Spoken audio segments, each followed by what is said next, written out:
Hi, and welcome back to another episode of Tech Stand Up Podcast. Today I'm joined with, or by, is it by? What is the proper word? With, by, I by, think with. it's by. But to me, by doesn't seem like the right term, but it actually is. With, we're here together. Yeah, tell the audience a little bit about yourself. So I'm Frank Milisi. I have a blog called controlinsert.com, VM_Frank M on Twitter. And I love V-Mugs, love doing podcasts, especially with Luigi. It's fun. Yeah, so Frank, actually that's one of the things I wanted to talk to you about is because we met at the user groups, right? And I know one of the things that you like to do is generate content, right? So that's community generated content because you don't work for a vendor or anyone. You're an end user, a consumer of technology. That's right. I wanted to get your insights as a contributor to the community and that of the value of user generated presentations or content. So one of the reasons why I got into user-generated content, and I do mostly career kind of talks myself when I did them at VMworld in 2018 and 2017 in the US, is everybody has a different perspective. Technology by itself is always hard-coded. You only have certain specs in that technology. Everybody can do it a different way, but at the end of the day, the technology never changes. People's emotions, people's pressure that they feel at work, their career decisions changes based on each person. And this user content that I made, I started making it because I had a hard time with a couple different things in my job that I did, and I decided, how can I help other people with this and kind of help them manage their emotions a little bit better in their career base or at their work, or if they're under pressure or things like that. Yeah. And it just kind of rolled from there. I originally have my blog as a new, as kind of like a KB article for myself.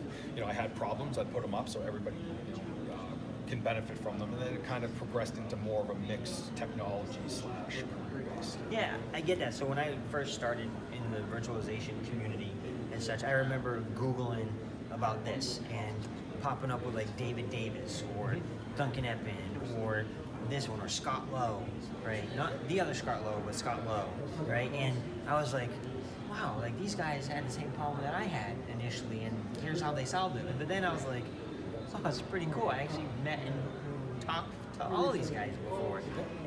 But for me, I think you touched on a great point there of one of the great things about user-generated content is it's usually something that we document that is happening to us. Either it's to help solve a problem and we don't forget it, and to share that information. Yeah, it's one of those things that everybody thinks that like people just do this stuff to share it out so everybody else benefits. I'm selfish. I did it for myself, right?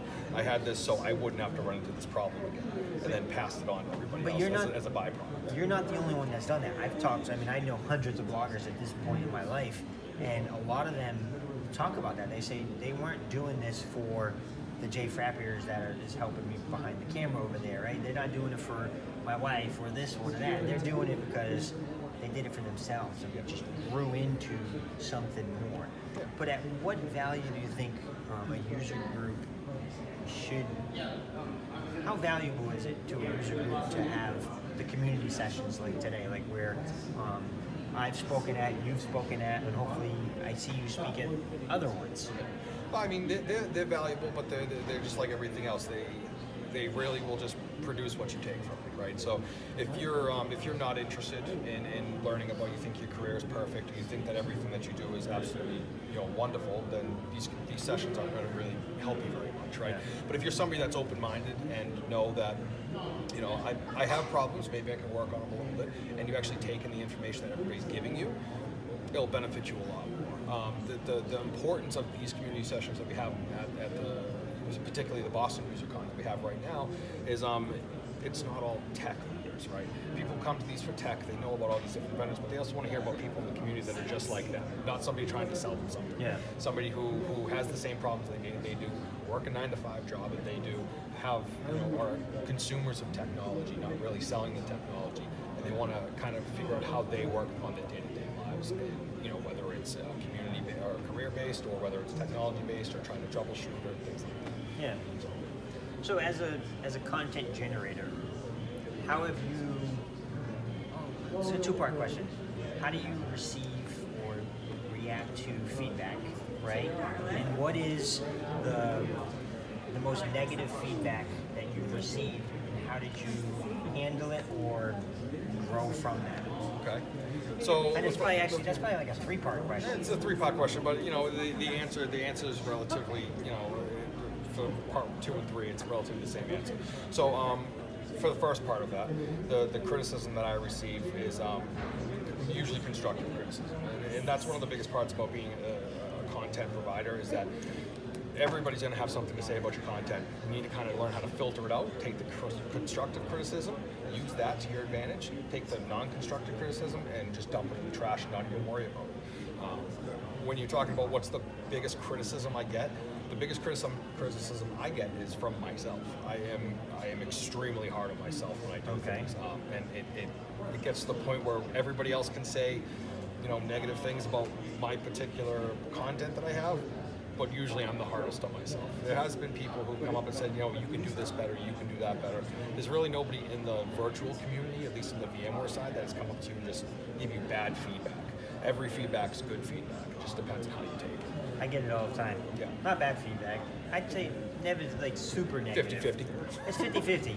I have this one person who keeps commenting that the audio quality needs to get better, or the video production needs to get better, but I'm working on that, right? And I think that person should hopefully say that it is, oh wait, he's right there. But it's true, so for me it's like about fine-tuning your craft, right? I take that feedback and say, what can I improve today, right? What is it? A process I change? Is it how I edit something? Is it the way that I approach something? Did I word something that I should have worded differently, right? And so forth. So I try to be open-minded about it. My wife will probably say I'm stubborn and sometimes I'm receiving feedback from her, but I do try to listen, right? And I try to maybe not adapt that as right away as possible, but I try to at least process it and do it. For me, I'm big in the after-action review. In the military, we were very big on reviewing something. So if I do something, I try to review my process behind it and what was the outcome. Was it desired? Could I improve on it?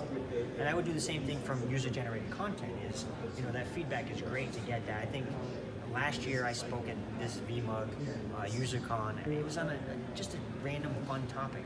And surprisingly, I got 4.5 stars or whatever rating, and I was shocked. I thought I was got 2. That's the one thing that I didn't do is I didn't even check my ratings after that. Yeah. I rated myself on that, right? So I mean, I got a lot of great help from a lot of different people that same day that I did my user conference talk last year. Yeah. I bombed it, right? At least I thought I didn't bombed think you it, bombed. right? I was sad and everybody was like, oh, that was a good presentation, but So- you're always the hardest on yourself. Let me ask you more than this. anything. Did you start your presentation early, finish it in time that your presentation started, and then redo the presentation?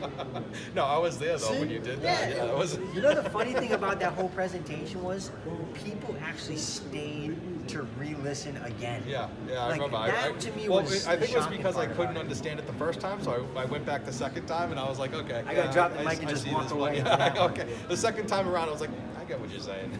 All right. But with that, we're coming up to the end of our segment here. Any last words on user-generated content? Just do it.